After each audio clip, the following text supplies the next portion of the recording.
Hello everyone, आप देख रहे हैं एकलव्य स्नातक और इस वाली वीडियो में हम देखने वाले हैं BPSC 132। ये आपका नया सब्जेक्ट स्टार्ट किया है हमने, जिसका यूनिट नंबर फर्स्ट है ये, और इसका नाम है उदारवादी। आपकी बुक का नाम है भारतीय सरकार और राजनीति। तो जिस प्रकार से हमने नया सब्जेक्ट आपके लिए स्टार्ट किया, इस प्रकार से बहुत सारे सब्जेक्ट है आपके, वो स्टार्ट होंगे आने वाले कुछ दिनों में। ठीक है दोस्तों, तो इग्नू को आपका नया सब्जेक्ट है ये, और इसी में हम देखते हैं यहाँ पर सबसे पहले है यूनिट नंबर 1।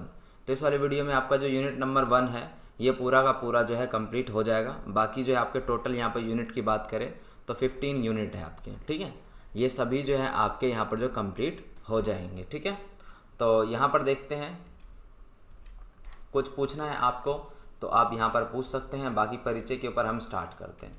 तो सबसे पहले जैसा कि हमारे यहाँ पर यूनिट का नाम है उदारवादी, तो सबसे पहले हमें उदारवादी को समझना होगा। देखिए, उदारवादी शब्द अंग्रेजी के लिबरल शब्द से बना है, जिसका अर्थ होता है स्वार्थहीनता। स्वार्थहीनता का मतलब होता है बिना किसी स्वार्थ के। ठीक है, उसके पीछे किसी प्रकार का स्वार्थ जो है वो छुपा नहीं होना चाहिए। उसके बाद तथा अंग्रेजी का लिबर्टी। ठीक है, लिबर्टी शब्द उदारवाद का मूल है। ठीक है, आप इसको पूरा मूल समझ सकते हैं इसका, यानी कि मेन है इसका।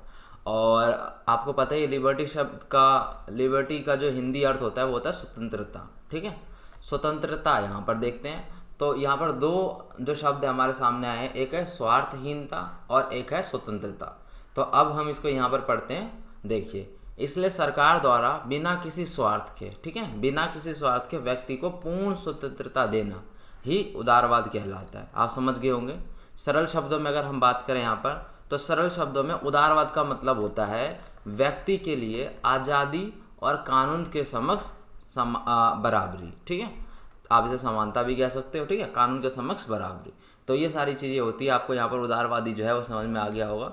यहाँ पर पढ़ते हैं उदारवादी अवधारणा के प्रमुख तत्व। ठीक है, यानी उदारवादी के प्रमुख तत्व के ऊपर यहाँ पर जब हम चर्चा करते हैं वो कौन कौन से हैं। देखिए यहाँ पर, देखिए, उदारवादी अवधारणा के 3 प्रमुख तत्व हैं। कौन कौन से? संस्थाएं, प्रक्रिया और मूल्य। ठीक है, संस्थाएं आपको ऐसे नाम से पता चल रहा है, संस्थाओं के बारे में हम पढ़ेंगे यहाँ पर।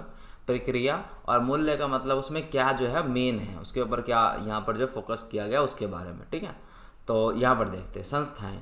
संस्थाएं, इसके अंदर क्या होता है, राज्य की तुलना में राजनीतिक व्यवस्था पर ज़्यादा बल दिया जाता है। यानी कि इसमें राज्य पर इतना ज़्यादा जो है बल नहीं दिया था, मतलब तुलना में। ठीक है, इसमें बताया जा रहा है कि राज्य की अगर हम तुलना करें राजनीतिक व्यवस्था पर, तो राजनीतिक व्यवस्था पर ज़्यादा यहाँ पर बल दिया जाता है। और राजनीतिक संस्थाएं क्या है, सामाजिक संरचनाओं जैसे कि जाति हो गया, भाषा हो गया, धर्म हो गया, क्षेत्र हो गया, तो इन सब पर जो है यहाँ पर जो ज़्यादा फोकस जो है वो किया जाता है।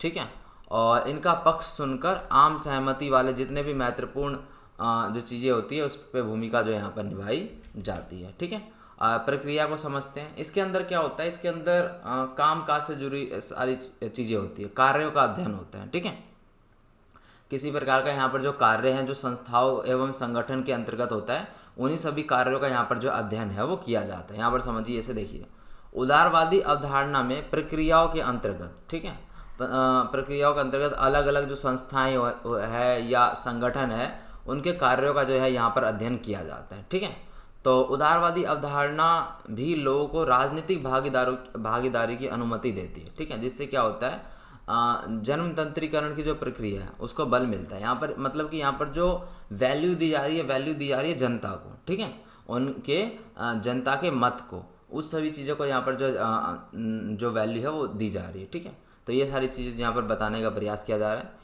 राजनीतिक प्रक्रिया में स्वतंत्रता तथा समानता का समावेश हुआ है, ये बहुत ज़रूरी है। राजनीतिक प्रक्रिया के अंदर में अगर जब तक स्वतंत्रता नहीं होगी और समानता नहीं होगी तो वहाँ पर क्या है, फिर वो राजनीतिक प्रक्रिया हुई नहीं। ठीक है, वो सही ढंग से कार्य नहीं करेगी।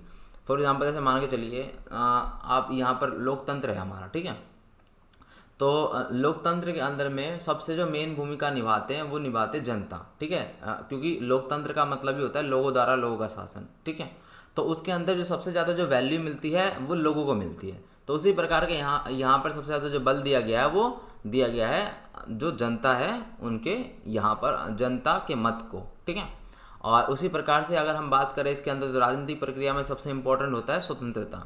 स्वतंत्रता नहीं होगी मान के चलिए तो फिर जो है वहाँ पर जो इलेक्शंस होंगे और वो सारी जो चीज़ें होंगी वो कैसे होगा, असमानता भी होना जो है वो बहुत ज़्यादा ज़रूरी है। ठीक है, तो ये आपको समझ में आ गया होगा। अब यहाँ पर हम मूल्य के ऊपर जो है यहाँ पर बात करते हैं, मतलब कि जो मेन मोटिव है वो क्या है। तो यहाँ पर हमने जो है पहले ही पढ़ लिया था इसका, यहाँ पर शुरुआत में ही हमें पता चल गया था कि जो इसका जो मूल्य है वो है यहाँ पर स्वतंत्रता। ठीक है, यहाँ समझिए, उदारवादी अवधारणा की प्रमुख तीसरा तत्व है और मूल्य अर्थात यानी मूल्य की अगर हम बात करें यहाँ पर तो स्वतंत्रता समझेंगे हम। मानव के अधिकार और समानता, इन सभी चीज़ों की बात की गई है। राज्य का कर्तव्य है कि कमज़ोर वर्ग, आपने देखा होगा कुछ जो वर्ग होते हैं कमज़ोर होते हैं, और वो किसी भी तरीके से कमज़ोर उनको हम मान सकते हैं। फॉर एग्जांपल मान के चलिए उनकी संख्या कम है, ठीक है, या क्या है, आप समझ पा रहे हो, मतलब कमज़ोर वर्ग से आप समझ पा रहे हो हम किन की बात कर रहे हैं। तो कमज़ोर वर्ग की बात हो जाती है यहाँ पर। अनुसूचित जातियाँ, ठीक है, अनुसूचित जातियाँ जो होती है, जो कि निम्न वर्ग की जातियाँ होती है, और जनजातियाँ, ठीक है, तो इन सभी, और जो अल्पसंख्यक होते हैं जो संख्याओं में कम होते हैं, जैसे मान के चलिए यहाँ पर हम एक एग्जांपल ले लेते हैं कि यहाँ पर जो है दो धर्म के लोग रहते हैं। ठीक है, एक धर्म का नाम है ए और एक धर्म का नाम है बी। तो यहाँ पर क्या है, बी जो है वो ज़्यादा है और जो ए है वो कम है। ठीक है, इतना मान लेते हैं, और ये सभी क्या है, ये बी का एरिया आता है और ए का एरिया इतना ही आता है। तो ये क्या है, ये अल्पसंख्यक हो गए। ठीक है, संख्या में कम है, तो इनकी सुरक्षा को भी सुनिश्चित करना होता है। ऐसा नहीं होता कि मतलब ये जो बी है ये इन पर अपना राज चलाए। ठीक है, तो यहाँ पर इसलिए जो नॉर्मल बंदे हैं, जो आम जनता है, उन चाहे वो किसी भी वर्ग से हो, ठीक है, उनको जो यहाँ पर समानता दी जाती है। ठीक है, उदारवादी अवधारणा व्यक्तिगत अधिकारों की और स्वतंत्रता के अलावा समुदाय हो गया, भाषण हो गया, सांस्कृतिक बोली हो गई, इन सभी की सुरक्षा को भी महत्व देता है। ऐसा नहीं है कि मान के चलिए वहाँ पर दो, जैसे मैंने एग्जांपल दिया आपको ए और बी का, तो ऐसा नहीं है कि जैसे बी है, ठीक है, जो बी लोग हैं वो ए को दबा नहीं सकते, या ऐसा भी नहीं है कि अगर बी हिंदी बोलते हैं तो वो ए को भी बोले कि आप भी हिंदी बोलो। ठीक है, यहाँ पर मतलब अगर वो संख्या में कम भी है, या चाहे वो किसी भी कैटेगरी से आते हैं, ठीक है, SC OBC ST या जर्नल, किसी भी कैटेगरी से आते हैं, तो वहाँ पर चाहे वो अल्पसंख्यक हो या बहुसंख्यक हो, उनको समानता वहाँ पर जो है वो दी जाएगी। ये यहाँ पर जो है इसका मेन मोटिव जो है वो है। ठीक है, यहाँ पर समझते हैं राजनीतिक के अध्ययन की उदारवादी अवधारणा। ठीक है, यहाँ पर देखिए राजनीति के अध्ययन की अगर हम बात करें तो उसमें उदारवादी अवधारणा किस प्रकार से जो अपना जो भूमिका है वो निभाती है, उसे समझते हैं यहाँ पर। ठीक है, देखिए भारतीय राजनीति के अध्ययन के संदर्भ में अगर हम बात करें यहाँ पर भारतीय राजनीति के अध्ययन के संदर्भ में, तो उदारवादी अवधारणा को व्यवस्थावादी उपागम के रूप में समझाया गया। ठीक है, किसके रूप में समझाया गया, व्यवस्थावादी उपागम। ठीक है, व्यवस्थावादी उपागम क्या होता है ये आपको यहाँ पर कमेंट में बताना है। ठीक है, इंपॉर्टेंट है ये। डेविड ईस्टन और कॉलमैन, ये क्या है, ये है राजनीतिक विशेषज्ञ। ठीक है, जिनको राजनीति के बारे में क्या है, इनको समझा जाता है, समझदार होते हैं ये। ठीक है, विशेषज्ञ होते हैं तो आप समझ ही रहे हो, स्पेशलिस्ट है ये उस मामले में। तो डेविड ईस्टन और कॉलमैन जैसे राजनीतिक विशेषज्ञ जो थे, उन्होंने कहा कि विकासशील देशों की राजनीतिक व्यवस्था का जो अध्ययन है, जब वो क्या कर रहे थे, विकासशील देशों की राजनीतिक व्यवस्था का अध्ययन करते। विकासशील देश कौन, जैसे भारत हो गया। ठीक है, तो विकासशील देशों की जब राजनीतिक व्यवस्था का अध्ययन कर रहे थे तो उस समय व्यवस्थावादी उपागम को सबसे पहले उन्होंने प्रयोग किया था। ठीक है, अब यहाँ पर समझते हैं इस अवधारणा के अंतर्गत विकास का तात्पर्य अर्थव्यवस्थावादी विकास से अलग था। हम हमेशा विकास किसे समझते हैं, हमेशा जो अगर विकास को जोड़कर देखना होता है तो हम अर्थव्यवस्थावादी चीज़ों को देखते हैं। अर्थव्यवस्था के ऊपर जो है हम पूरा फोकस करते हैं कि कितना आय आया, कितना व्यय है। ठीक है, टैक्स वगैरह, या हम GDP की बात करते हैं, यानी कि हम अर्थव्यवस्था से रिलेटेड बात करते हैं अगर हम विकास की बात करते हैं। तो यहाँ पर क्या है, जो राजनीतिक विशेषज्ञ थे उन्होंने ये बोला है कि इस अवधारणा में क्या है, विकास का तात्पर्य अर्थव्यवस्था से नहीं है। ठीक है, उससे अलग है।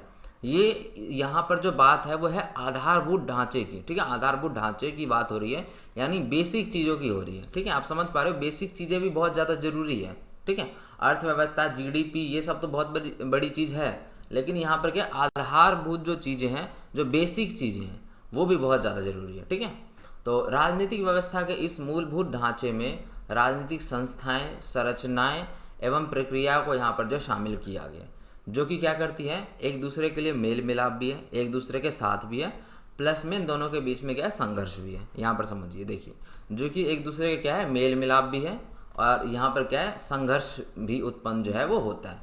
इससे इससे क्या होता है, इससे राजनीतिक व्यवस्था काफ़ी लचीली हो गई है, साथ ही लंबे वर्ष तक भी बनी रहती है। तो ये सारी बातें। अब यहाँ पर हम बात करते हैं उदारवादी अवधारणा का परिवर्तित क्षेत्र, यानी कि अभी जैसे कि हमने तत्व के बारे में बात किया था, ठीक है। तो यहाँ पर क्या है, यहाँ पर आप समझिए, यहाँ पर मैं आपको बताता हूँ 1950 के बाद उदारवादी उपागम के प्रमुख तत्वों में क्या हुआ, मार्क्सवादी तत्वों का भी समावेश हुआ। यानी कि अभी जो हमने तीन तत्वों के बारे में बात किए थे, उसके अलावा भी यहाँ पर जो तत्व है जो कि है मार्क्सवादी तत्व, उनका भी यहाँ पर जो समावेश हुआ था। कब हुआ था, 1950 के बाद, उदारवादी उपागम के अंदर ही, ठीक है। तो इसके अंदर में मार्क्सवादी के बारे में क्या है, आपका पूरा यूनिट 2 है, ठीक है। उसमें आपको डिटेल में बताऊंगा मार्क्सवादी क्या होता है और उसके बारे में। तो आप इतना समझ के चलिए कि यहाँ पर मार्क्सवादी तत्वों का क्या है, समावेश हुआ। अब इसमें राज्य की अवधारणा के अलावा अभी क्या हम बात कर रहे थे, अभी हम बेसिक चीज़ों की बात कर रहे थे। तो इसमें राज्य की अवधारणा के अलावा लोकतांत्रिक मूल्यों, ठीक है, और सामाजिक परिवर्तन गतिविधियों और इन सभी चीज़ों का भी जो अध्ययन यहाँ पर होने लगा, यानी कि एक टॉपिक जो है यहाँ पर और ऐड हो गया। तो इसके अंदर हम क्या पढ़ेंगे, इसके अंदर हम पढ़ेंगे नागरिक समाज, ये क्या होता है। फिर हम पढ़ेंगे बहुसांस्कृतिकवाद, इसे पढ़ेंगे। और उसके बाद हम पढ़ेंगे सामाजिक पूंजी। ये तीनों क्या है, ये तीनों अब यहाँ पर जो है जैसे जो तत्व है इनको शामिल किया गया है। तो हमें इसको भी बहुत डीप जो है यहाँ पर समझना है कि ये क्या होता है, ठीक है दोस्तों। तो यहाँ पर देखिए, नागरिक समाज समझते हैं। सबसे पहले नागरिक समाज के ऊपर फोकस करते हैं। तो उदारवादी उपागम का जो प्रमुख तत्व है वह व्यक्ति की स्वतंत्रता है, ठीक है। ये बात आपको पता है कि सबसे अगर हम मेन बात करें यहाँ पर, तो व्यक्ति की स्वतंत्रता और स्वतंत्रता के ऊपर जो है यहाँ पर जो बातचीत है वो हो रही है, ठीक है। तो नागरिक समाज में भी यही है। भारत जैसे बड़े लोकतांत्रिक देश में, मैंने आपको बताया कि भारत क्या है, लोकतांत्रिक देश है। यहाँ पर क्या है, लोगों द्वारा लोगों का शासन होता है, लोकतंत्र देश है। यहाँ पर जो राजा है वो भी क्या है, जनता है। और जो नॉर्मल जनता है वो तो जनता है, ठीक है। मतलब राजा जनता कैसे है, क्योंकि राजा ही क्या मतलब जो जनता ही है वही क्या करता है, राजा चुनता है। राजा चुनता का मतलब क्या है, मतलब हमारे प्रतिनिधित्व का जो चुनाव होता है, जैसे कोई भी हो पारो, जो हमारा नेतृत्व करते हैं उनको हम ही चुनते हैं, ठीक है। तो यही सारी जो चीज़ें हैं ये आप यहाँ पर समझना। आप ये समझिए कि यहाँ पर क्या है कि जो लोकतांत्रिक देश के अंदर में, जैसे देखिए एक देश होता है, एक व्यवस्था होती है जिसके अंदर क्या होता है कि राजा होता है, बाकी सब नॉर्मल जनता होती है। और एक अपना लोकतंत्र होता है, उसके अंदर क्या होता है, जो राजा होता है वो भी जनता द्वारा ही चुना जाता है, ठीक है।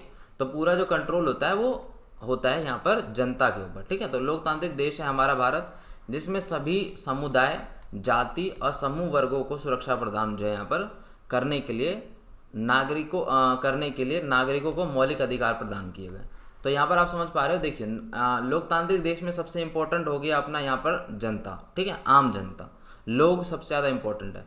तो उनकी सुरक्षा प्रदान करने के लिए यहाँ पर क्या है, मौलिक अधिकार प्रदान किए गए। मौलिक अधिकार आपको पता है, समानता का अधिकार, ठीक है, स्वतंत्रता का, संवैधानिक उपचार का अधिकार, और बहुत सारे जो मौलिक अधिकार है वो हमें यहाँ पर जो है प्रदान किए गए, ठीक है। जिससे क्या है, नागरिकों को किसी प्रकार की कोई जो दिक्कत है वो नहीं होती और उनके पास बहुत सारे जो ऑप्शन है वो होते हैं, ठीक है। आगे देखते हैं, यहाँ पर है हमारे सामने बहुसांस्कृतिकवाद, ठीक है, इसे समझते हैं।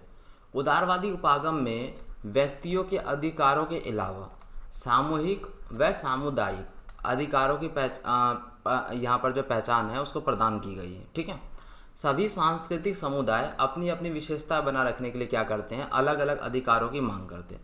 अब यहाँ पर क्या देखिए, समझिए, जो जितने भी सांस्कृतिक समुदाय हैं वो क्या करते हैं, उनको क्या है, अपनी अपनी अलग विशेषता बनाए रखनी है। उसके लिए क्या है, वो अधिकारों की मांग करते हैं। जैसे मान के चलिए कि कोई एक सांस्कृतिक समुदाय है, उसको किसी चीज़ की कोई दिक्कत है, उसको ऐसा लगता है कि हमारे पास ये अधिकार होना चाहिए जो दूसरों के पास है और हमारे पास नहीं है, और इस अधिकार का होना हमारे लिए ज़रूरी है, नहीं तो हमारा ये वाला जो काम है ये ख़राब हो रहा है, ठीक है, या कोई बाधा आ रही है। तो उसके लिए क्या है, वो अपने अलग अलग जो अधिकार है उसे प्राप्त कर सकते हैं, ठीक है, जिससे कि यह समुदाय अपनी संस्कृति को बचा सके, भाषा को, और इन सभी को संरक्षण प्रदान कर सके, ठीक है। तो ये होता है। यहाँ पर समझते हैं सामाजिक पूंजी। तो सामाजिक पूंजी की अवधारणा का इस्तेमाल अक्सर अलग अलग वर्गों और समुदाय के बीच संबंध को समझाने के लिए किया जाता है। जैसे कि मान के चलो किसी प्रकार का कोई आंदोलन हो गया, ठीक है, और उसमें क्या है अलग अलग वर्गों के अलग अलग समुदाय के बीच क्या है, और अलग अलग समुदाय हो गए या अलग अलग वर्ग हो गए, उनके बीच क्या है किसी प्रकार का मतभेद है या उनको जो कोई चीज़ें हैं वो समझ में नहीं आ रही। तो यहाँ पर क्या है वहाँ पर जो समझाने का जो कार्य है वो किया जाता है। नए सामाजिक आंदोलन के उदय होने के कारण, जो नए नए जो सामाजिक आंदोलन उदय हो रहे होंगे, आपको पता है कई सारे जो मामले हैं वो आते हैं, तो उसके कारण क्या है सामाजिक पूंजी की जो महत्व है वो बढ़ गया है। ठीक है, क्योंकि सामाजिक पूंजी का क्या है यहाँ पर जो इस्तेमाल है वो होता है। ठीक है, तो ये सारी चीज़ें हैं आपको यहाँ पर समझ में आ गई। टेलीग्राम और इंस्टाग्राम का जो लिंक है आपको डिस्क्रिप्शन में मिल जाएगा, आप जाके जो है वहाँ पर चेक कर सकते हो उन्हें। टेलीग्राम में आप ज्वाइन हो सकते हो, कुछ पूछना है तो इंस्टाग्राम पे आप पूछ सकते हो। और वीडियो आपकी जो है यहाँ पर ख़त्म हो गई है, तो आप वीडियो आपको पसंद आए तो आप लाइक कर सकते हो, कमेंट कर सकते हो, शेयर कर सकते हो। साथ ही चैनल को सब्सक्राइब करके बेल नोटिफिकेशन आइकन को प्रेस कर दे, जिससे नई वीडियो की नोटिफिकेशन आपको मिलती रहेगी। तो धन्यवाद दोस्तों, मिलते हैं नेक्स्ट मिनट में।